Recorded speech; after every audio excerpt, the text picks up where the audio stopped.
ይሄ እድል ይገባኛል። ይሄ ፕሮግራም የመጣሁት ለኔ ይገባኛል ብዬ ስላሰብኩ ነው። የምታነሱት ሀሳብ ይወስነዋል።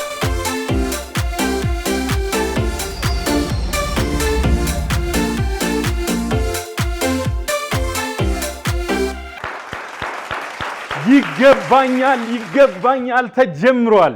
እንዴት ናችሁ ተመልካቾቻችን? ይገባኛል በዛሬው ዕለት ተማሪዎችን ነው ይዘን እዚህ ስቱዲዮ የተገኘ ነው።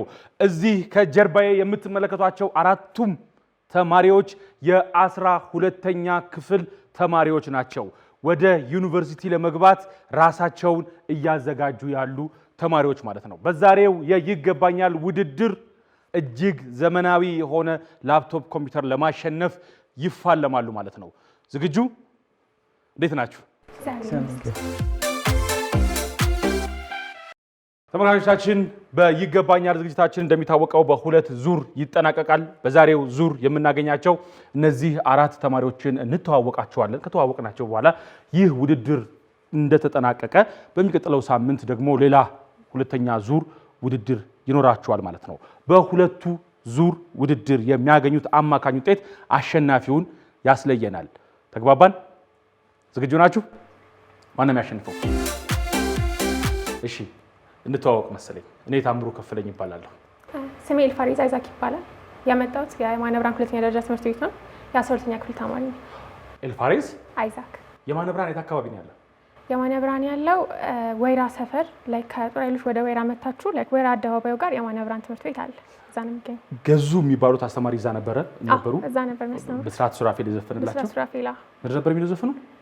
መጣገዝ መጣገዝ። እስኪ በዚህ ማበያ ይቅርታ ግን አናል ገዙ መጣገዙ።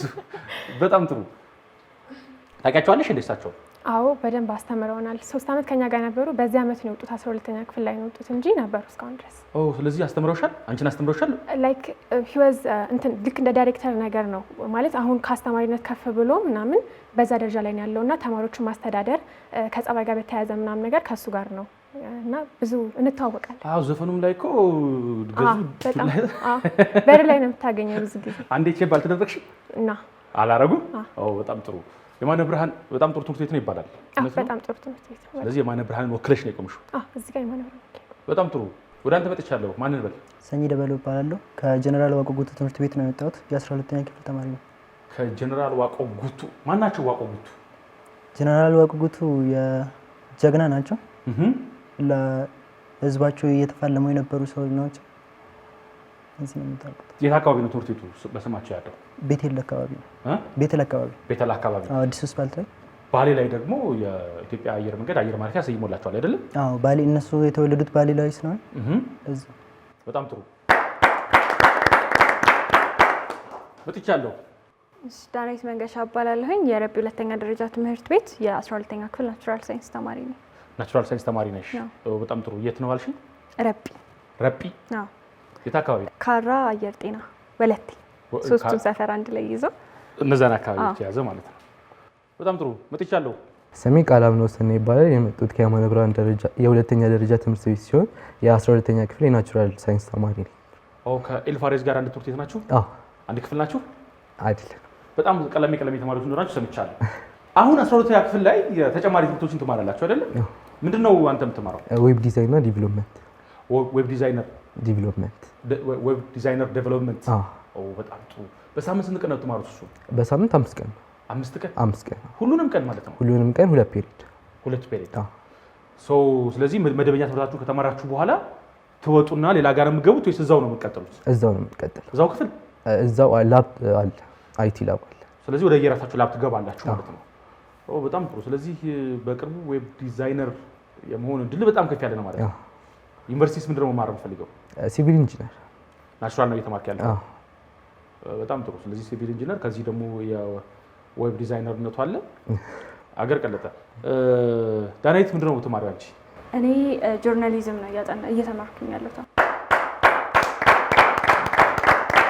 ምትክ እየመጣልን ነው። ዳናይት መንገሻ እንትን ስትል ማለት ነው ወደፊት ፋና ነው የምትገባው። ፋና ስትገባ ለዝርዝሩ ዳናይት መንገሻ ሲባል ምንድን ነው የምትይው አንቺ? አብራችሁን ስለነበራችሁ አመሰግናለሁ። እሺ በጣም ጥሩ። እንዴት መረጥሽው ግን ጆርናሊዝም? ሮል ሞዴሎች እነማን ናቸው? የምታደንቂያቸው እነማን ናቸው? እስኪ ንገሪኝ።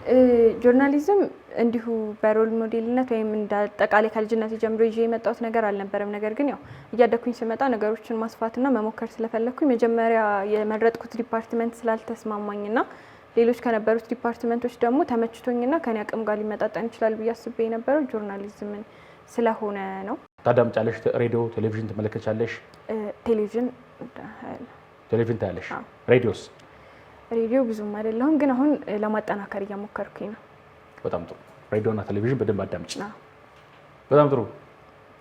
ምንድነው አንተ የምትማረው? ዌብ ዲዛይን ኤንድ ዴቨሎፕመንት። ዌብ ዲዛይነር ዴቨሎፕመንት አንድ ናችሁ። ለምን መረጥከው ይሄኛው ዌብ ዲዛይነር ዴቨሎፕመንት? አይ ወደፊት መሆን የምፈልገው ነገር ስላለ ለሱ ደግሞ አሁን እንደ ቢጊኒንግ ነገር እንደ ቤዚክ ነገር ስለሚጠቅም። ወደፊት መሆን የምትፈልገው ነገር ምንድን ነው? ኮምፒውተር ሳይንስ ነው መማር የምፈልገው፣ ግን መልቲ ፓሽኔትድ ስለሆንኩኝ አንዳንድ ነገሮች ከሱ ጋር የተያያዙ ነገሮችን አንድ ላይ አድርጌ የሆነ ጥሩ ነገር መስጠት እፈልጋለሁ። ለምሳሌ ብዙ ፍላጎት ወይ ፓሽን እንዳለ ነገር ከነ አይደለም ምን ምንድን ናቸው? እስኪ የተወሰኑትን ዝርዝርልኝ። አሁን ለምሳሌ ሃርድዌር ላይ መስራት እፈልጋለሁ፣ ሃርድዌሮችን ለመስራት ላይ እናም ሶፍትዌርም ላይ መስራት እፈልጋለሁ። ኮምፒውተር ሳይንስ ደግሞ ሶፍትዌር ብቻ ላይ ፎከስ አያደርግም፣ እንደ ሶፍትዌር ኢንጂነሪንግ ሁለቱም ላይ ፎከስ ስለሚያደርግ ሃርድዌሩ ላይ ሶፍትዌርን ወስጄ አንድ ላይ የሆነ አሪፍ ነገር ለመስራት ነው። ስለዚህ ከአሁኑ እንትን ያልክ ነው። ናቹራል ነው ሶሻል? ናቹራል ወይ ሶሻል? አንቺ ናቹራል ነሽ። በጣም ጥሩ። ሰላም ጤና ይስጥልኝ ውድ ተመልካቾቻችን፣ ዛሬ ፋና ላይ የምትመለከቱት የይገባኛል ፕሮግራማችን ላይ እንገኛለን። በዛሬ ፕሮግራማችን ላይ እንግዲህ 12ኛ ክፍል ተፈታኞች እንዲሁም ደግሞ ቀጣይ ዓመት ዩኒቨርሲቲ የሚቀላቀሉ ተማሪዎች አብረውን ይገኛሉ። እንግዲህ እዚህ ጋር የምትመለከቱት ተማሪዎች እንዳለ የናቹራል ተማሪዎች ሲሆኑ በትምህርታቸው በጣም ኤክሲድ ያደረጉና በጣም ጎበዝ ተማሪዎች ናቸው። እንዲሁም ከዚህ በተጨማሪ ደግሞ አንድ እንግዳ ይኖረናል። እሱም እንግዳ ያው ኤክሳይት እንደሚያደርጋችሁ ተስፋ እናደርጋለን። ከዚህ በተጨማሪ ደግሞ ሌላ ማስታወቂያ የምንፈልገው ነገር ቢኖር እነዚህን ተማሪዎች እዚህ ስናቀርብ ሌሎች ተማሪዎች ሮል ሞዴል እንዲሆኑ እነሱን አይተው እኛ ሴቱ ጋር ነን የሚለውን ነገር በደንብ እንድታዩት በማሰብ ነውና አብራችሁ እንድትቆዩ በአክብሮት እንጠይቃለን። መልካም ጊዜ ይሁንላችሁ። እናት እንጀራ የምበላው እዚህ ጋር ቆሜ ሰርቼ ልጆቼን የማሳድገው እሱ ጋር ቆሜ ነው። ወደ መጀመሪያው ዙር ጥያቄያችን ከመግባታችን በፊት ዛሬ እዚህ ክፍት ቦታ ላይ ወይም ደግሞ እዚህ ወንበር ላይ ተቀምጦ ዳኝነቱን የሚያግዘንን ሰው ጠራለሁ። አቶ ከተማ ኃይሉ ይባላል። አቶ ከተማ ኃይሉ በፋና ሚዲያ ኮርፖሬሽን የስልጠና ጥናትና ምርምር ዳይሬክተር ናቸው። ባካችሁ በጭብጨባ እንቀበላችሁ።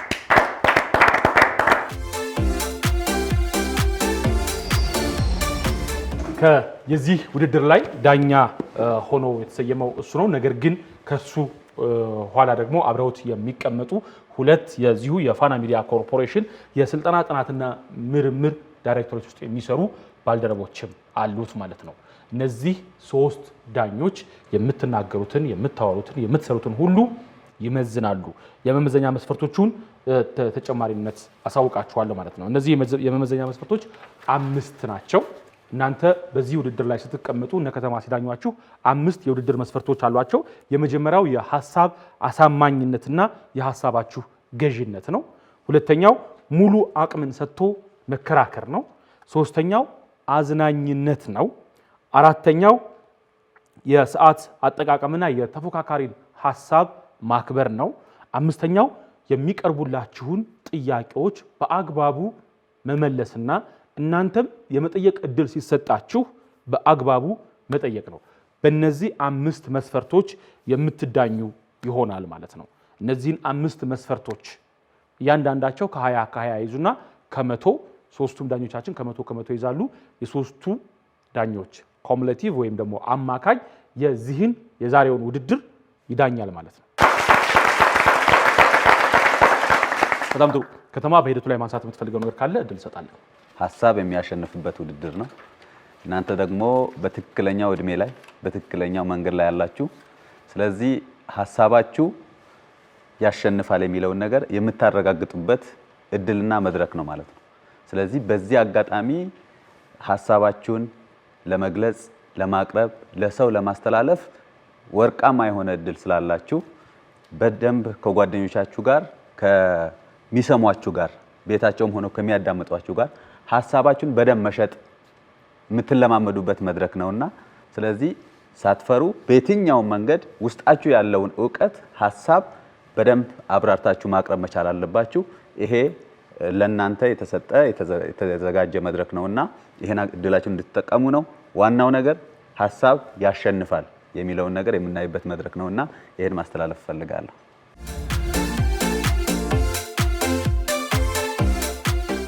ተመልሰናል ተመልካቾቻችን። ይህ ይገባኛል ነው። በጣም ጥሩ።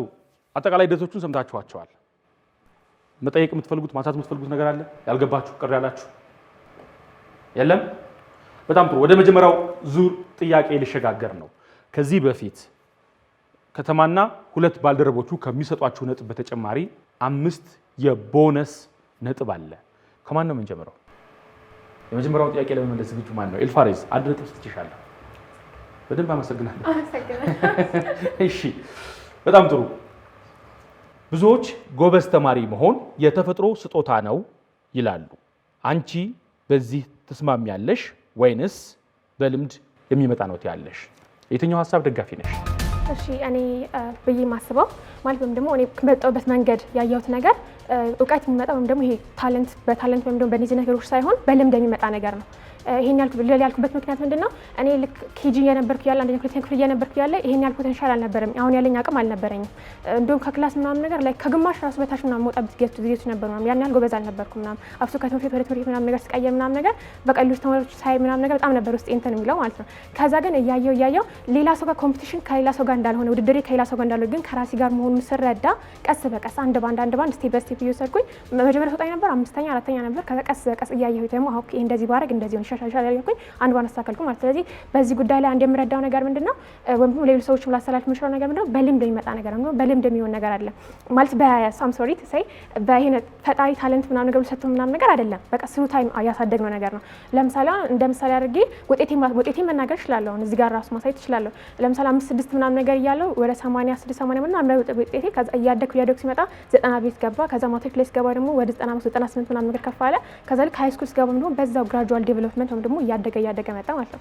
ስለዚህ እነዚህ ነገሮች የሚያሳዩት ምንድነው ስናት ላይክ የፈጣሪ ወይም ደግሞ የታለንት ጉዳይ ሳይሆን ራስን ዴዲኬት አድርገህ ኮንሲስተንት ሆነ ሃርድ ወርኪንግ ሆነ እስከሰራ ድረስ ውጤት የማይመጣበት ምክንያት የለም። ስለዚህ እኔ የማምነው በታለንት ሳይሆን በልምድ የሚመጣ ውጤት ነው ብዬ በሱ ነው እኔ የምረዳውና የማምነው ማለት ነው። በጣም ጥሩ። ተመሳሳይ ጥያቄ ነው ያለን። ብዙዎች ጎበዝ ተማሪ መሆን የተፈጥሮ ስጦታ ነው ይላሉ።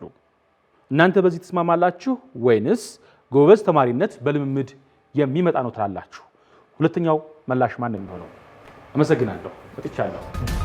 እኔ ማስበው በልምምድ ነው። በልምምድ ያልኩበት ምክንያት እኔ ከድሮ ወይም ከ7ኛ ክፍል በፊት እኔን የሚያውቁኝ ሰዎች አብዛኞቹ ይሄ ኳስ ስጮት ወይም ውጪ ሰፈር ሳላግጥ ነው እንጂ ትምህርት ላይ አያውቁኝም። አብዛኛው እኛ ትምህርት ቤት ያሉት በጣም ጎበዝ ተማሪዎች፣ ስኮላር የደረሳቸው ተማሪዎች ናቸው። እነሱን ሳይ ሁሌ ቀና ነበር። ከዛ በኋላ እኔም እኮ እንደዚህ መሆን እችላለሁ ከስለፋው ከጣርኩ ብዬ ማሰብ ጀመርኩ። የዛኔ ደግሞ ደስ አይልም፣ ግን የኮሮና ጊዜ ነበር። የዛን ጊዜ ራሴ ማዳመጥ ጀመርኩ። ምን መሆን እፈልጋለሁ የምለውን ካሰብኩ በኋላ አሪያ የማደርገው ሰው ነበር። እሱም እንደኔ በእኔ መንገድ ያለፈ ነው። ጎበዝ አልነበረም። ከሆነ ጊዜ በኋላ ጎበዝ መሆን ጀመረ። እሱን ሳስብ በቃ አይ እኔም ህልም አለኝ እንደ ሌሎቹ ደግሞ ወይ ወንድም የለኝም እህት የለኝም ብቻዬን ስለሆንኩ ለቤተሰቦቼ አንድ ብቻ ስለሆንኩ ምንም ሌላ አማራጭ ስለሌለኝ ትምህርት ነው የሚያዋጣኝ ብዬ ወደ ትምህርት ገባሁ። ልክ ትምህርት ላይ ስገባ መጀመሪያ የነበረኝ ኢንተረስትድ የሆንኩበት ሳብጀክት ነበር። እሱን ሳስበው ወደ ሌሎች ሳብጀክትም ማስተላለፍ ስለምችል ብዬ ሌሎቹ ላይ የበለጠ ተጽዕኖ እንዳያደርግብኝ እያልኩ እሱ መጀመሪያ እያጠናው ሲገባኝ በቃ መውደድ ጀመርኩ። ከዛ በኋላ ወደ ውስጥ ይገባና በቃ ከዛ በኋላ ሃርድ ወርክ ሆነ ዴዲኬትድ ሁኜ ማጥናት ጀመርኩ። ከዛ በኋላ ኢፌክቲቭሊ ታይሜን ማኔጅ አድርጌ ሌሎች ዲስትራክት የሚያደርጉኝ ነገር አቁሜ ወደ ትምህርቴ ፎከስ ማድረግ ጀመርኩ። በጣም ጥሩ። እኩል ነው ከደቂቃ ጋር የጨረስከው። ማንኛችሁ ናችሁ ቀዳሚ መሆኑ ሶስተኛ መሆኑ የምትፈልጉት? ጥያቄው ተመሳሳይ ነው። ብዙዎች ጎበዝ ተማሪ መሆን የተፈጥሮ ስጦታ ነው ይላሉ። አንተ በዚህ ተስማማለህ ወይስ ጎበዝ ተማሪነት በልምምድ የሚመጣ ነው ትላለህ? እኔ ትንሽ ከወንድሞቼ የተለያየ ተቃራኒ ሀሳብ አለኝ ብዬ ነው የማስበው። ጎበዝ ተማሪነት ትንሽ የሆነ ያክሉ ታሌንት ሊሆን ይችላል። ታሌንት አለ። ከኒውሮን ኮኔክሽን ጋር የተያያዙ ሪሰርቾችም አሉ። አንዳንድ ሰዎች በታሌንት የሚመጡ አሉ፣ ግን ሃርድ ወርክ ታሌንት ቢት ያደርጋል። ምንም ቢሆን አንድ ሰው ከተለማመደ በኦብሴሽን ከሰራ ያን በታሌንት ያመጣውን ሰውዬ ሊበልጠው ይችላል። ግን 100% ደግሞ ሃርድ ወርክ በደንብም ስለሰራም ታሌንት የለም ማለት ትንሽ ይከብዳል። ታሌንት አለ። ስለዚህ ያንተ ሀሳብ ምንድን ነው? ታሌንትም የሆነ ያክሉ አለ፣ ግን ሃርድ ወርክ ደግሞ በጣም የሚያስፈልገው ነው። ጥሩ ሰኝ ሀሳብህን ለማብራራት ተጨማሪ ሰከንዶች አሉ ያልተጠናቀቁ። አንተ ብዙ ጊዜ የምታደርገው የትኛውን እንደሆነ ልትነግረን ትችላለህ? እኔ ሃርድ ወርክ ነው መሰለኝ፣ ግን የሆነ ያክል ታሌንት አለ። የማውቃቸው ልጆች አሉ በደንብ የሚያነቡ በደንብ የሚሰሩ ግን የማያገኙ እንትኖች አሉ፣ የሚፈልጉት ሪዛልት የማያገኙት። ይሄ የሆነው በታሌንት ምክንያት ነው ብዬ ነው የማስበው። ስለዚህ እኔ ሃርድ ወርከር ነኝ፣ ግን ከፈጣሪም የተሰጠኝ ትንሽ ስጦታ አለ ብዬ ነው አስበው። በቃ 100% አለ። ምን ረዳህ? ይሄ ከፈጣሪ የተሰጠ ጸጋ አንዳንድ ነገሮች ላይ በጣም ይረዳል። ማለት የሆነ እንደ ማጂክ ነገር ሳይሆን አሁን ለምሳሌ ያነበብኩትን ነገር ይይዛል፣ ግን የሆነ ያሰማሁትን ሀሳብ ደግሞ ኤክስፓንድ ማድረግ ይችላል። ሰዓት አልቆ ነው። እናመሰግናለን። የመጨረሻዋ ሆነሻል ዳናዊት። ጥያቄው ተመሳሳይ ነው። ጎበዝ ተማሪነት በተፈጥሮ ስጦታ የሚመጣ ነው ወይስ በልምምድ የሚዳብር?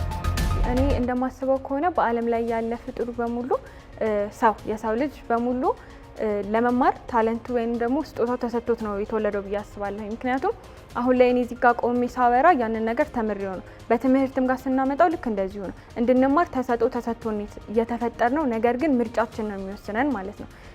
እኔ በአካባቢዎች ላይ ትምህርት አይገባንም ብለው አቁመው፣ እኔ ግን በእኔ እርዳታም በሌሎች ጓደኞቼም እርዳታ አሁን ላይ በጣም በቃ ከኔ ራሱ በልጠው ያገኘኋቸው ተማሪዎች አሉና ትምህርት ሁሉም ጋር ለመማር ስጦታው አለን ብዬ አስባለሁኝ።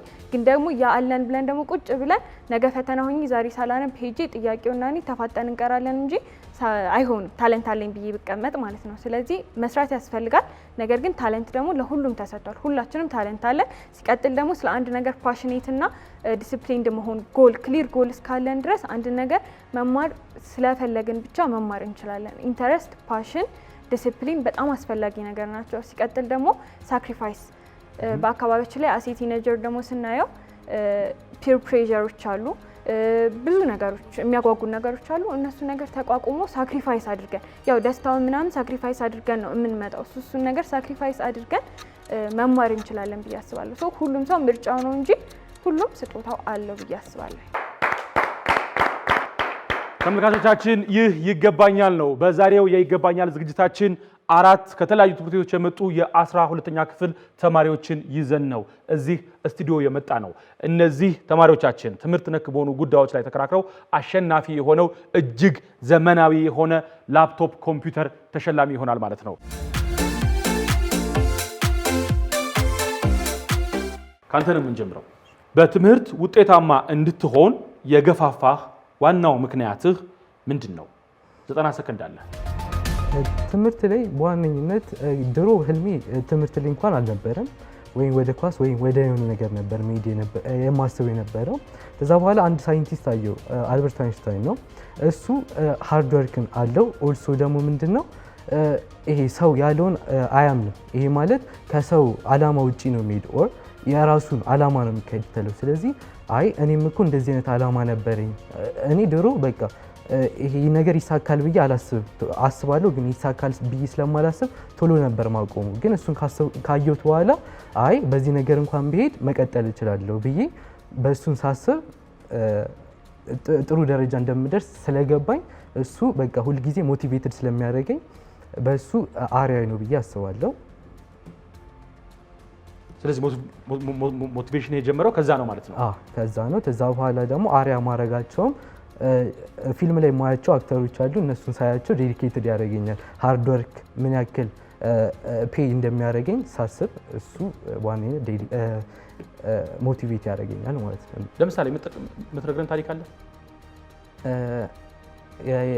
የምነግረው የባስኬትቦል ተጫዋች ኮቢ ብራይንት ይባላል።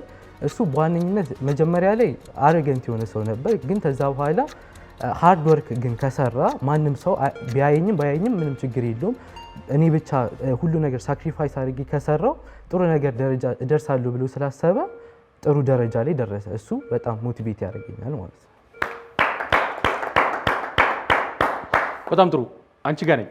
የተመሳሳይ ጥያቄ ነው ያለኝ። በትምህርት ውጤታማ እንድትሆኚ የገፋፋሽ ዋናው ምክንያትሽ ምንድን ነው? እኔ በትምህርት ላይ በደንብ እንድቀጥልና ጎበዝ እንደሆነ ያረዱኝ ቤተሰቦች ናቸው። በተለይ እናቴ ላይክ በኔ እድሜ እያለች ላይክ በኔ ከሚሉ 4 ዓመት ምናምን ነገር ላይክ 4 ዓመት ወደ ኋላ በ12 በ11 ዓመቷ ምናምን ነገር እንደ በዚህ እድሜ ላይ እያለች ላይክ እንደዚህ ኦፖርቹኒቲ አልነበራትም፣ እድል አልነበራትም የመማር ምናምን ነገር ማለት ነው። በቤት በጣም ብዙ ስራ ነበረባት ማለት አምስት ናቸው እና እሱም ታስተዳድረው እሷ ነበረች። ብዙ ስራ ትሰራ ነበረ። እናቷ አያታችን ብዙ ጊዜ ውጭ ስለምትወጣ ምናምን ነገር ከዛ ያሁን ነገር እያደረገች ግን ጎን ለጎን ትቀጥል ነበር ማለት ያኛውን ሙሉ አልተወቹም። የቤቱንም ስራ ታስተዳድር ነበር፣ ይሄኛውን ትሰራ ነበረ ማለት ነው። ከዛ በኋላ ግን የሆነ ስቴጅ ላይ የሆነ ላይፍ ስቴጅ ላይ ስደርስ እንትን አለባት ይሄ ነገር ፊል አደረገባት። ወንድም ትምህርቷ ላይ መቀጠል አልቻለችም። ቤት ነበር ስራ ለመሆን የነበረባት። መምህር ናት። በዚህ አጋጣሚ መምህር ዘነቡ ተክሌ ትባላለች።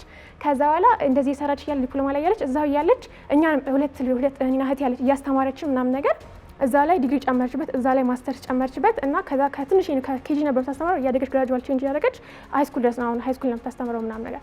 ከዛ ይሄን ነገር ሳይ ለካ አቅም አለ፣ ለካ ፖቴንሻል አለ፣ በትምህርት ለካ እንደዚህ ይደረሳል የሚለውን ካጠገቤ ካለው ከናቴን ያየሁት ማለት ነው። ከዛ ኦኬ እሷ እኮ ይሄን ነገር ምናምን ነገር ሆኖባት ነው። እኔ ደግሞ ሁሉም ነገር አዘጋጅታልኛለች። መጽሐፉም አለ፣ ደብተሩም አለ፣ ሁሉም ነገር አለ። ለምን አላነብም? ለምን አልለወጥም? ትልቅ ደረጃ ለምን አልደርስም? የሷ በጣም ዶክተር በጣም ነበር መሆን ፈልገው በሷ በእድሜዋና የሷንም ፓሽን ተከትዬ ምናምን ነገር ሁሉም ነገር በዛ እንዲሄድ ረድቶኛል። ለኛው ደግሞ ፋዘርም ልክ እንደዚህ ነው። ፋዘርም ፒኤችዲ ያለው ከዛ የነሱን ነገር ስመልከት ሳይ ምናምን ነገር ትምህርት እንትን ይላል ጥሩ ነው ለራሴ ማለት የሰው የምደርስበት ስለሆነ በዛ ነው እንደዚህ ላደርግ የቻልኩትና በጣም ጥሩ። በትምህርት ውጤታማ እንድትሆኚ የገፋፋሽ ዋናው ምክንያትሽ ምንድን ነው? በትምህርት ውጤታማ እንደሆነ የገፋፊ ነገሮች ብዬ የማስባቸው 2 ነገሮች ናቸው። አንደኛ ጥርት ያለ አላማ ነበረኝ ከልጅነቴ ጀምሮ። ይህን ነገር ስል ኬጂ እንኳን እያለሁኝ ማለት ነው። ሁለተኛው ደግሞ የሚሆነው እናቴ ነች። እናቴ እኔንና ያው ቤተሰባችንን ለመምራት ያሳለፈቻቸው ሳክሪፋይሶች አሉና ያንን ሳክሪፋይስ መክፈል እኔ ለሷ መመለስ የምችልበት መንገድ ሊሆን የሚችለው ብዬ ያሰብኩትኝ ትምህርትን ነበረ። ለትምህርት ኦልሬዲ ፓሽኑ ነበረኝ ከልጅነቴ ጀምሮ። ይሄ ክሊር ጎል ያልኩት ነገር ደግሞ ብዙ ነገሮችን መሞከር እወዳለሁኝ። ትክክለኛው ጎሌ ወይንም የኔ አላማ ሜዲሲን መማር ነው። ሜዲሲን ተምሬ ደግሞ ስፔሻላይዝ አድርጌ ኒውሮሳይንስ ወይ ደግሞ ካርዲዮሎጂ ላይ ከሁለቱ አንድ ላይ ስፔሻላይዝ ማድረግ እፈልጋለሁ።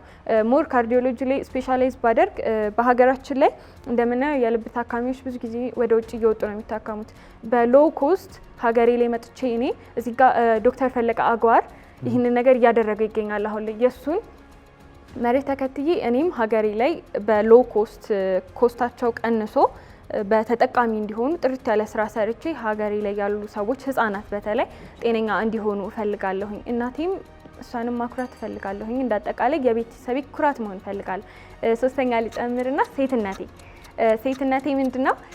ሴቶች በጣም ብዙ ነገር ተነፍገን እስካሁን ድረስ የመጣ ነው ብዬ አስባለሁኝ እና ያንን መነፈግ እንደማያቆመንና ከልጅነቴ ጀምሮ በቃ ሴት ልጅ ትችላለች የሚለውን ነገር ማሳየት በጣም ህልሜ ስለሆነ ያ ነገር ገፍቶ ይዞኛል። በጣም ጥሩ። አንተ ጋር መጥተናል። መጀመሪያ ትምህርት የሚባል ሲስቴም ነበር። ከዛ በህፃንነቴ ፋሚሊ ያስገቡኝ።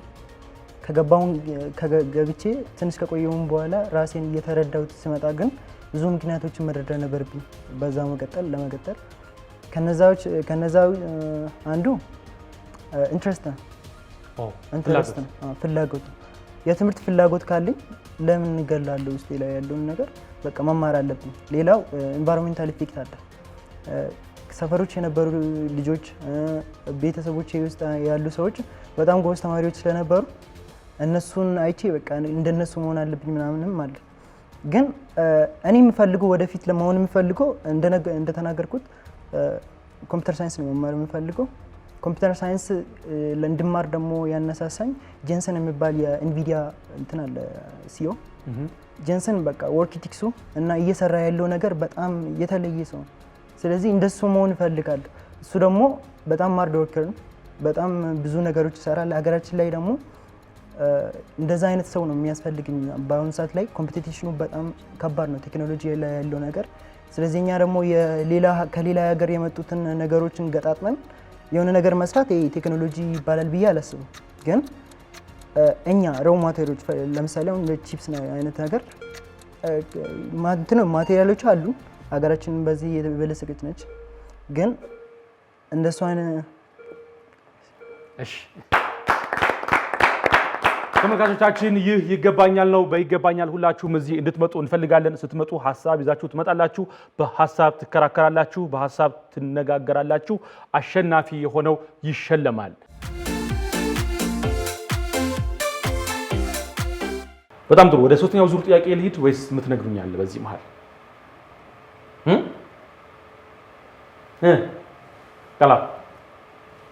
በጣም ጥሩ። ምንድነው ትምህርት ውስጥ አሁን የምታደርጉት የተለየ ነገር? እኔ የማደርገው ሚኒ ሚዲያ አለ። የእንግሊሽ ዲፓርትመንት እና ሊትሬቸር ሊደር ነኝ እኔ እና የተለያዩ ፕሮግራሞችን አሬንጅ አደርጋለሁ። እንደ አጠቃላይ እንደ ሚኒ ሚዲያ ጸሐፊ እኔ ነኝ እና የተለያዩ ፕሮግራሞች በሚኖሩበት ጊዜ ምናምን ነገር እኔ ነኝ እነዛ ነገሮች የማስተዳደረው እና የማደርገው። አብሶ ሰኞ ሁል ጊዜ የኛ ነው እንግሊሽ ዲፓርትመንት ነው ቀናችን ምናምን ነገር እና በዛ ላይ ተማሪዎች ሞስት ኦፍ ዘ ታይም ፕሮብለማቸው ሊስኒንግ እና ስፒኪንግ ነው። ማለት መስማት ሊችሉ ይችላሉ፣ ግን ስፒኪንግ በጣም ችግር አለባቸው። ምናምን ሞቲቬት እናደርጋቸዋለን። አንተ ሰው ስታይ የሚናገር ሰው ምናምን ነገር ስታይ አንተም የመናገር ፍላጎት ይመጣል ማለት ነው። ከዚህ የተለያዩ ጎበዝ የሚባሉ ተማሪዎች ክላስ ከሴክሽን ከ9 ከ10 የመረጥን ቆመው እንዲናገሩ ምናምን ነገር አፕሪሺየት እናደርጋቸዋለን። ስለዚህ ጠዋት ግጥም ምናምን ታቀርባላችሁ? ሙዚቃ ምናምን ተጋብዟችኋላችሁ? ጋብዛችሁ። ምንድነው የተለየ ኤክስፒሪየንሳችሁ እናንተ? እሺ እኔ ትምህርት ቤታችን ላይ የባስኬትቦል ቲም አለ። እሱ ምን የባስኬትቦል ቲም አለ? የባስኬትቦል ቲም አለ። እዛ ካፕቴን ነኝ። እኔ ትምህርት ቤት ውስጥ የጎበዝ ተማሪዎች አሉ።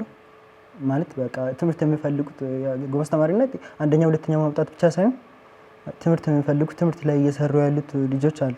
የነሱን አንድ ላይ ሰብስበን የነሱ ሊደር ነኝ። ግሩፕ ያለን ቴሌግራም ላይ እና አሁን ደግሞ ለኢንትራንስ እየተዘጋጀን ስለሆነ አንዳንድ ነገሮችን እንተጋግዛለን። ትምህርትን የማይገባቸው ነገሮች አንዳንድ ነገር ካለ ልጆች ይጠይቁናል። አንዳንድ ነገሮች እናስረዳለን። በጣም ጥሩ። እኔ ያው ቅድም እንደነገርኳችሁ ብዙ ነገር ላይ መሞከር ደስ ይለኛል ብያችሁ ነበር። ወደ ቅርብ ጊዜው ጋር ሳመጣው አሁን ላይ የ12ኛ ክፍል ተፈታኞች እንደመሆናችን እኛ ራሳችን ለራሳችን ማጥናት የምናዘጋጃቸው አሉ ኖቶች። አሁን ላይ ደግሞ ያው ሁለቱ እንግዲህ ያግዙኛል። በቴክኖሎጂ በጣም እንትን ስላለን ኤአይ በመጠቀም የምናዘጋጃቸው ሲዲ ማቴሪያሎች በጣም በቃ ሰውን በጣም ሊረዱ የሚችሉ ናቸው እና አጠቃቀሙን እስክናቅበት ነው እንጂ ማለት ነው። አንድ ፓርትነር አለኝ። ከፓርትነሪ ጋር ናትናኤል ብርሃኑ ይባላል። ከሱ ጋር በመሆን ዌብሳይት ዲቨሎፕ አድርገን ዌብሳይቱ ሆስት ተደርጓል። በዚህ አጋጣሚ ለ12ኛ ክፍል ተማሪዎች ለ12ኛ ክፍል ተፈታኝ ተማሪዎች ፕራክቲስ ኩዌስችኖች አሉት፣ ኪዩዞች አሉት፣ ኖቶች አሉት። 12 ቤዝድ ነው። እኛ እንደሚታወቀው እኔ ስማሪ ነበረው 9ኛ ክፍል ኦልድ ካሪኩለም ነው። ከዛ በኋላ ያሉትን ነው በኒው ካሪኩለም የተማርኩትኝና ፈተናዎችንም ስናያቸው ብዙዎቹ ያልተጣጣሙ ናቸው። ግማሹ አዲስ ተምሮ እንደዛ ስለሆነ ሁሉን ነገር አጣጥመን ስራችንን ጨርሰን ሙሉ ለሙሉ ከክፍያ ነፃ በሆነ መልኩ እኛ ተማሪዎችን መርዳት ነው የምንፈልገው። ሁሉም ጥሩ ውጤት እንዲያመጣ ነው የምንፈልገው። እሱን ነገር ለማድረግ ዌብሳይት ዲቨሎፕ አድርገን እየሰራ እንገኛለን። ስለዚህ ሜጋ ማይንድ አካዳሚ ሀብ ላችሁ ሰርች ብታደርጉ ታገኙናላችሁ።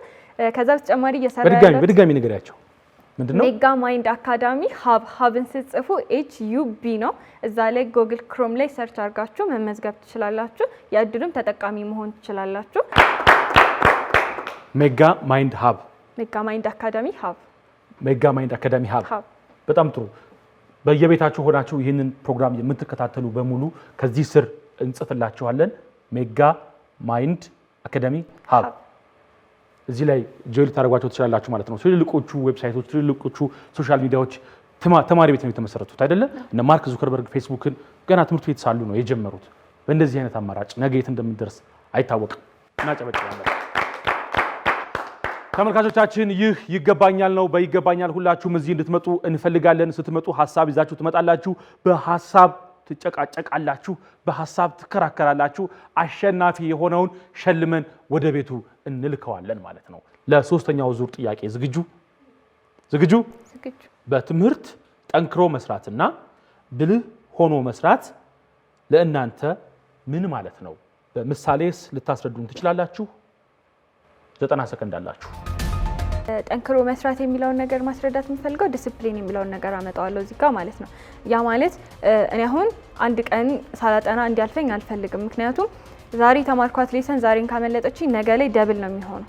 ስለዚህ ያን ነገር ዲሲፕሊን ብዬ እጠራዋለሁኝ። በዲሲፕሊን መሄድ ጠንክሮ መስራት ነው። ሁሉ ቀን የሆነ ወይም እኔ እንደዛ ስለሚመቸኝ ይሆናል። ሌላው ተማሪ ደግሞ ግን የሚመቸው ፕላናችን ላይ እሱ ላይ ቆመን እሱን ሳናዛንፍ መሄድ ሊዛነፍ ይችላል አይ ነው። ግን እሱ ደግሞ ሲዛነፍ ተዛነፈብኝ በቃ እቺን ሳምንት ልተዋት፣ ሰኞ ጀምራለሁ፣ ቀጣይ ወር ጀምራለሁ፣ ቀጣይ አመት እሻሻላለሁ የሚሉ ነገሮች ሲቀሩ ያንን ጠንክሬ መስራት በቃ ለጎላችን ለአላማችን በቃ እንዲና እንዲ ፈረስ ልጓም እንደዚህ ተደርጎበት አይደለም እንሄዳው። ልክ እንደዛ ሆነን ይሄ ህልማችን እንደዚህ ይዞን መሄድ መቻል አለብን ብዬ አስባለሁ። እሱ ጠንክሮ መስራት ነው ብዬ አስባለሁ። ብልህነት ደግሞ ትምህርት ላይ ብቻ ችክ ማለት ጥሩ ነው ብዬ አላስብም። ሁሉም ነገሮችን ፓሽን የሚባል ነገር አለ። ፓሽናችንን መፈለግ መቻል አለብን። ፓሽናችንን ለመፈለግ ደግሞ ታይም ማኔጅመንት የሚባል ነገር አለ። ታይማችንን ማኔጅ በማድረግ መጠቀም አለብንና ስማርት ዌይ ብዬ የማስበው ያንን ነው። ከዛ በኋላ ዌያችንን መለየት ያጠናል። ማታ ነው ማጥናት የሚመቸኝ፣ ጠዋት ነው ማጥናት የሚመቸኝ፣ መምህር አዳምጬ ነው የሚገባኝ፣ አንብቤ ነው የሚገባኝ፣ ቪዲዮ አይቼ ነው የሚገባኝ። እሱ ነገር ለየት አድርገን አይተን ከዛ የሚሆንልንም መሞካከር። አንዱ ላይ ብቻ ሞክሬ ይሄ ያልተሳካልኝም ብሎ መተው ሳይሆን ሁሉንም መሞካከር፣ ከዛ አንዱ ላይ ስቲክ አድርጎ መቀጠል ማለት ነው። በዛ ዌይ ኢፌክቲቭ በሆነ መልኩ እንቀጥላለን ብዬ አስባለሁ። በጣም ጥሩ። አንተ ጋር ነኝ። በትምህርት ጠንክሮ መስራትና ብልህ ሆኖ መስራት ለአንተ ምን ማለት ነው? በምሳሌ ልታስረዳኝ ትችላለህ? ጠንክሮ መስራት መጀመሪያ ላይ የሚመጣው ነገር ነው። መጀመሪያ ጠንክረን መስራት ወይ በዲሲፕሊን ተቀምጠን መስራት ማለማመድ አለብን። ግን ጠንክረን መስራት ደግሞ ብቻውን ሪዛልት አያመጣም። ጠንክረን እየሰራን ግን በመሀል ደግሞ እንዴት እየሰራን እንዳለ አይነት ነገሮችን ማለያየት አለብን። ምን ባርግ ደግሞ ከዚህ በላይ የተሻለ ነገር ላመጣ እችላለሁ ብለን ማሰብ አለብን። ሰዎችን መጠየቅ አለብን። እነዚህ ደግሞ ስማርት ወርኪንግ የሚባሉት ማለት ነው። አሁን ቻትጂፒቲ መጠቀም አሪፍ ነው፣ ግን ቻትጂፒቲ ሃርድ ወርኪንግ ላይ ወይም ደግሞ ዝም ብሎ አንድ ተማሪ ተነስቶ ቻትጂፒቲ የሚጠቀም ከሆነ ይሄ ከባድ ነው የሚሆነው። ግን ስማርት ወርኪንግ ነው፣ ግን ደግሞ የሚፈልገውን ሪዛልት አያመጣም። ግን አንድ ሰው ጠንክሮ የሚሰራ ከሆነ አንዳንድ ቦታዎች ላይ ለማብራራት ኤክስፓንድ የሆነ የወርልድ ዋይድ የሆነ ካርኩለም ለማግኘት ያን ስማርት ዌዮችን መጠቀም ይባላል ነው ማለት ነው። በጣም ተጨማሪ ሰከንዶች አሉ። ጠንክሮ መስራት ዲሲፕሊን ሆነን ብዙ ሰዓት ማንበብ ብቻም አይደለም። ዛሬ 8 ሰዓት አንብቤ ነገ ምንም ካላነበብኩት አይጠቅምም። ኮንሲስተንሲ በጣም ወሳኝ ነገር ነው። ደግሞ ትምህርት ላይ ሁሉም ነገር ላይ ኮንሲስተንሲ በጣም ወሳኝ ነው። ግን ትምህርት ላይ ስፔሲፊካሊ የሆነ ብዙ ጊዜ የምንቆይበት ነገር ነው እየገዛን የሚሄደው። ስለዚህ ብዙ ጊዜ ሰጥተን አንድ ቀን አንብበን ነገውንም ሁልጊዜ ማለት ነው 2 ሰዓት ሆኖ በየቀኑ ቢሆን ይሻላል አንድ ቀን 8 ሰዓት ከማንበብ ማለት ነው። በጣም ጥሩ። ኤልፋሬስ አንቺ ጋር ጠንክሮ መስራት እና ብልህ ሆኖ መስራት ምን ማለት ነው? በምሳሌ ልታስረጂ ትችያለሽ? ለኔ ጠንክሮ መስራት ማለት በትምህርት ነው። ስለ ትምህርት ነው የምናወራው። ጠንክሮ መስራት ማለት በቃ መጽሐፍ አለ፣ ሁሉም ነገር ተሟልቷል። ቁጭ ብለህ ታነባለህ፣ ታጠናለህ፣ ትሰራለህ። ከዛ በኋላ የሚመጣውን ያው ለሚመጣው አካል ትሰጣለህ ማለት ነው። ለራስን ዝግጁ አድርጎ መገኘት ለኔ ጠንክሮ መስራት ማለት ያ ነው። እስከ መጨረሻው ድረስ 1% እስከሚቀረው ድረስ ሙሉን ያለ ነገር መጠቀም እኔ ለጠንክሮ መስራት ነው ብዬ የምወስደው። ብልህ ሆኖ መስራት ግን ምንድነው? ለምሳሌ አሁን ጠንክሮ መስራት ላይ ቁጭ ብለን አነባለሁ ምናምን ነገር አልኩ አይደለ? ከዛ አንብቤው ሾርት ኖት ሳወጣ ለምሳሌ ቀጣይ ድጋሚ ያንን ማንበብ አልፈልግም። ሙሉ ማንበብ አልፈልግም። ሳምሃው አንድ ቻፕተር ስታነብ ኮንተንቱን እኮ ታውቃለህ፣ የሆነ የምታውቀው ነገር አለ። ያን ድጋሚ ማንበብ አትፈልግም። ታደርጋለህ፣ ሾርት ኖት ታወጣለህ ምናምን ነገር ትይዛለህ። ስለዚህ ያ ብልህ ሆኜ ይሰራ ማለት ነው። ለደሞ አንዳንድ ትምህርቶች ለምሳሌ ልክ እንደ ፊዚክስ ያሉ ልክ እንደ ባዮሎጂ ያሉ ለምሳሌ እኛ ላብ የለንም ትምህርታችን ውስጥ እና ገብተን ማየት አንችልም። ፊዚካል እና ነገር የነካው ማየት አልችልም። ስለዚህ ገብቼ ዩቲዩብ ላይ ገብቼ ይሄ ነገር ምንድነው ምን ሊለኝ ፈልጎ ነው ጋልቫኖሜትር ምንድነው ስለ ነርቭ ሲስተም ምንድነው ያልኩኝ ሰርች አድርጌ እያንዳንዱ ፓርት አውቃለሁ። ደግሞ ሰዎች አንድ ባህሪ አለ ቪዥዋሊቲ፣ ልክ ቪዥዋል ሲሆን በደንብ እንረዳለን። ልክ እያየው ምናምን ሰው በደንብ ይገባል። ስለዚህ ያንን በብልሃት መንገድ መጠቀም ብዬ ያን ነገር ወስዷል ማለት ነው። ለተጨማሪ ሀሳብ ብዬ ብጠቅሰው ደግሞ ሲኒየሮቻችንን በደንብ መጠየቅ ለምሳሌ 11 10 ያለኝ ምናምን ነገር ታላላቆቼ እንትን አፕሪሼት ኤክስፔክት ማድረጋቸው ልጆች ነበሩ እና በአምላክ እና ይብድ የሚባሉ ልጆች ነበሩ 99.6 99.8 ምናምን ሲያመጡ እንዴት ሊያመጡ ሰው ብዬ ከነሱ ጋር ሄጄ ልክ እንደ ሜንተሮች ያደረጊ ቁጭ ብዬ ምንድነው እንዴት ነው ያጠናቸው አጠናት ሜትራችሁ እንዴት ነው ምናምን ጠይቃቸዋለሁ ማለት ነው። ከነሱ ማገኘው ኢንፎርሜሽን አለ። ከዛ እነዚህ ነገሮች እንዳለ አቀናጅቼ ምንም ሁሉም ነገሮችን ላይ አድርጌ ከጠንክሮ መስራት ጋር ሁለቱንም አንድ ላይ እኩል እያስኬድኩኝ ማለት ነው እንትን ላለሁ። ተጨማሪ ደግሞ ጥያቄዎችን መስራት ባላስ የሰሩ ጥያቄዎች እኛ ድጋሚ ስንሰራ ሞር ኢፌክቲቭ እንሆናለን ብዬ አስባለሁ። ይሄ እንደዚህ በትምህርት ጠንክረው መስራት እና ብልህ ሆኖ መስራት ምን ማለት ነው? በምሳሌ ልታስረዳኝ ትችላለህ? ጠንክሮ መስራትና ብልህ ሆኖ ማጥናት እኔ ጠንክሮ መስራትን በአንድ ነገር ነው ማለት ነው፣ ዲሲፕሊን። ዲሲፕሊን አብዛኛው ጊዜ አብዛኛው ተማሪ ሰነፍ ሳይሆን ሚድል የሆነ ተማሪ ወደ ጎበዝ ተማሪ መድረስ የማይችልበት አንደኛ ነገር ዲሲፕሊን አለ። ዲሲፕሊን ዲቨሎፕ የሚሆነው ይሄ በቃ ቸክ ብሎ በማጥናት እንደሱ አይደለም፣ ሀቢት በማድረግ ነው። አንድ ነገር አሁን ለምሳሌ አንድ ኒው ሀቢት ለመፍጠር ወደ 60 ቀን ሊፈጅ ይችላል። ስለዚህ አንድ ነገር ሀቢት ካደረግ ነው ባንፈልገው ራሱ ተነስተን ልንሰራው የምንችለው ነገር ነው። አሁን ለምሳሌ ጠዋት ተነስተን ሽንት ቤት መሄድ እንችላለን። እሱ አሁን ስለተገደድ ሳይሆን ሀቢት ስላደረግ ነው። ስለዚህ ጥናትንም ሀቢት ካደረግ ነው ከትንሽ ጊዜ በኋላ ራሱ ዲሲፕሊን መሆን ይችላል። ስለዚህ ያ ዲሲፕሊን ደግሞ እያደገ ሃርድ ወርክም ከጨመርንበት ጥሩ ደረጃ ላይ መድረስ እንችላለን። ብልህ ሆኖ ማጥናት ደግሞ የማስበው እኔ ብዙ ጓደኞች አሉኝ ከዚህ በፊት እንደዚህ ኢንትራንስንም ያለፉ ጥሩ በጣም ላይብራሪ ሁሌ ማላጣቸው ግን ደስ በማይሉ ነገር ትምህርታቸውን ያቋረጡ ጓደኞች አሉኝ። እነሱን ስጠይቃቸው 5 ሰዓት 6 ሰዓት በቀንም ያጠናሉ፣ ግን የሚይዟቸው ነገሮች ትንሽ ናቸው። ብልህ ሆኖ ማጥናት ብዬ ማስበው እኔ አሁን አብዛኛው ጊዜ ሳጠና አይምሮዬ ክፍት የሚሆንበት ሰዓት ብዬ የማስብበት ሰዓት አለ። እሱ ላይ ጥሩ ሁኜ አጠናለሁ። የማይሆንበት ሰዓት ላይ ደግሞ ራሴን ኢንተርቴን አደርጋለሁ። የማስበውም እንደሱ ነው። ቸክ ብሎ ከማጥናት የሚሆነውን በስንት ሰዓት አጥንተን ጥሩ ውጤት ማምጣት እንችላለን። ተመልካቾቻችን ይህ ይገባኛል ነው። በይገባኛል በዚህ ሳምንት እነዚህን 4 ተማሪዎች ከተለያዩ ትምህርት ቤቶች ይዘናቸው መጥተናል። በዚህ ውድድር አሸናፊ ለሆነው እጅግ ዘመናዊ ላፕቶፕ ኮምፒውተር እንሸልማለን። ድጋሚ በ3 ዙር የቀረበላቸውን ጥያቄ ሰዓታቸውን ተጠቅመው በአግባቡ መልሰዋል። ስለዚህ ወደ አቶ ከተማ እንመጣለን ማለት ነው። የፈለከውን ልጠይቃቸው ትችላለህ። በተለይ የመጀመሪያ የተነሳው ጥያቄ የተፈጥሮ ነው ወይ ጉብዝናም ይሁን እውቀት ወይ ደግሞ ብቃት የሚባለው ኔርቸር ነው ወይስ ነርቸር ነው የሚለው ሀሳብ ላይ ብቃት ከተፈጥሮ የሚገኝ ነገር ነው ወይስ በልምድ በሂደት የምናመጣው ተምረን የምናገኘው ነገር ነው የሚለው ላይ ከቃላብ ጀምሬ ሀሳብ ብሰጡ ብዬ አስባለሁ።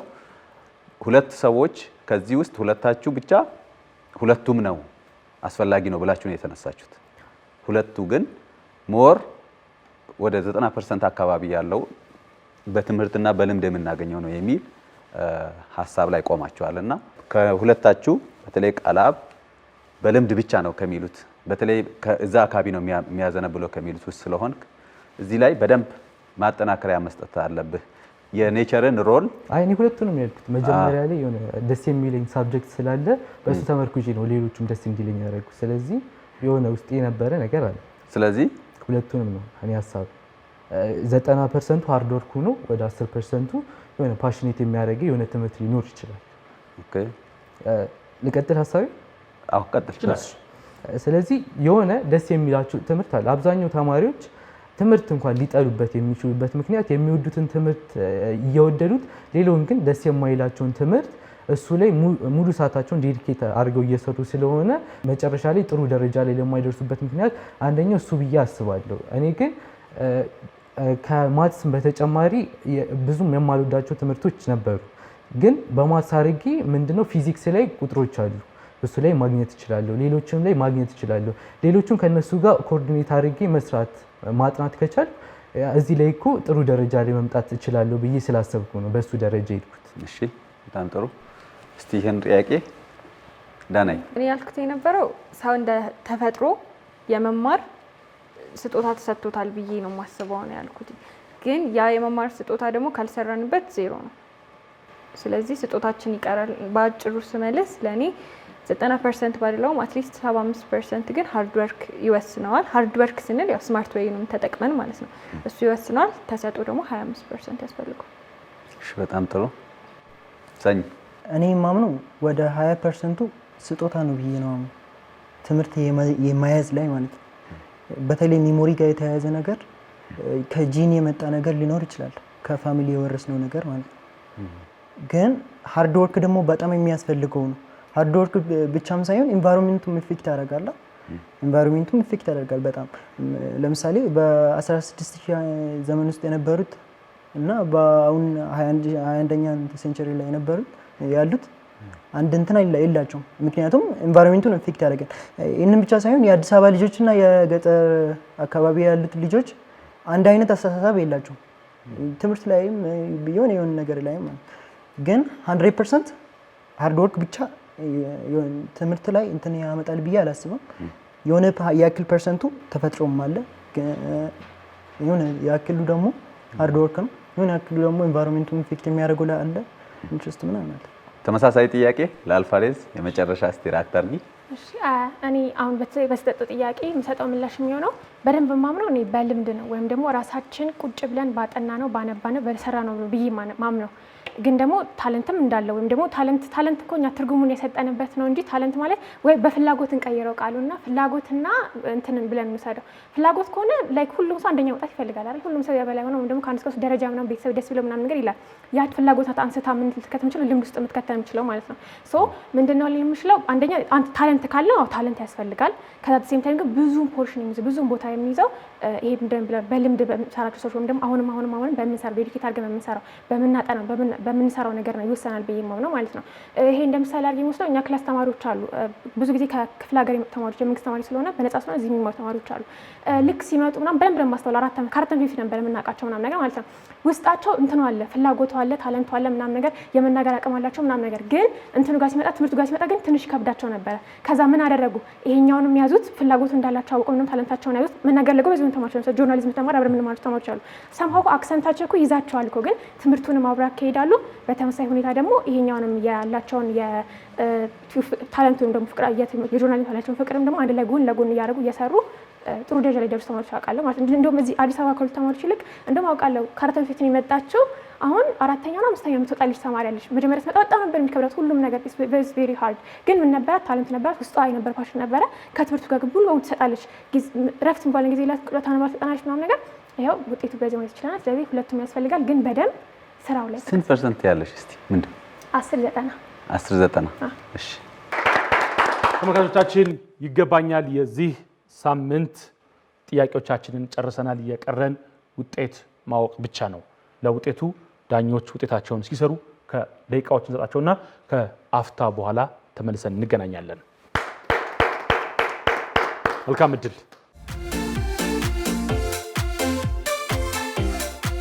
የዚህ ሳምንት ውድድር ውጤት ልናሳውቅ ነው።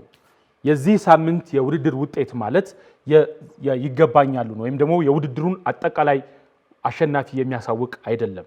በይገባኛል ደጋግመን እንዳየነው ደጋግመን እንደታዘብነው በመጀመሪያው ሳምንት አንደኛ የወጣ በሁለተኛው ሳምንት መጨረሻ ሲወጣ ወይም ደግሞ አሸናፊነቱን ሲያጣ በመጀመሪያው ሳምንት አንደኛ፣ ሁለተኛ፣ ሶስተኛ የወጣ ደግሞ አንደኝነቱን አስጠብቆ ሲቀጥል ወይም ደግሞ ከመጨረሻ ወደ አንደኛ ሲመጡም ተመልክተናል። በዚህ ዙር ወይም በዚህ ሳምንት ከ190 በማምጣት የአራተኛ ደረጃን ይዞ ያጠናቀቀው ወይም ያጠናቀቀችው ሰኚ። በጣም ጥሩ። በዚህ ሳምንት ውድድሩን ሶስተኛ ሆኖ ያጠቃለለው ወይም ያጠቃለለችው ከ193.3 ሲሆን ያመጣው ወይም ያመጣችው ቃልአብ። በጣም ጥሩ። በቀጥታ አንደኛ የወጣችውን ነው የማሳውቀው። ሴቶቹ ብቻ ናቸው የቀሩት። አንደኛ በዚህ ዙር 98.8 በማምጣት አንደኛ የወጣችው ኤልፋሬዝ በነገራችን ላይ ተመልካቾቻችን የዳናዊት ነጥብ 98 ነው። የተበላለጡት በነጥብ 8 ብቻ ነው ማለት ነው። በነጥብ 8 ብቻ አጠቃላይ ዳናዊት ከ198 በማምጣት ሁለተኛ ደረጃን ይዛለች። አስቀድሞ እንደተናገርኩት በዚህ ይገባኛል ውድድር ላይ ውጤት ወደ ሁለተኛው ሳምንት ስንመጣ የተቀያየረ ሊሄድ ይችላል። ኤልፋሬዝ ዛሬ ያሸነፈችው እኔ በሰጠኋት ነጥብ እንደሆነ ዳኞች እየነገሩን ነበረ። ስለዚህ በሚቀጥለው ሳምንት ስትመጡ ጠንክራችሁኑ ጥሩ ውድድሮች አሏችሁ። ሳምንት እንገናኝ። መልካም ጊዜ። ይሄ እድል ይገባኛል። ይሄ ፕሮግራም የመጣሁት ለኔ ይገባኛል ብዬ ስላሰብኩ ነው። የምታነሱት ሀሳብ ይወስነዋል።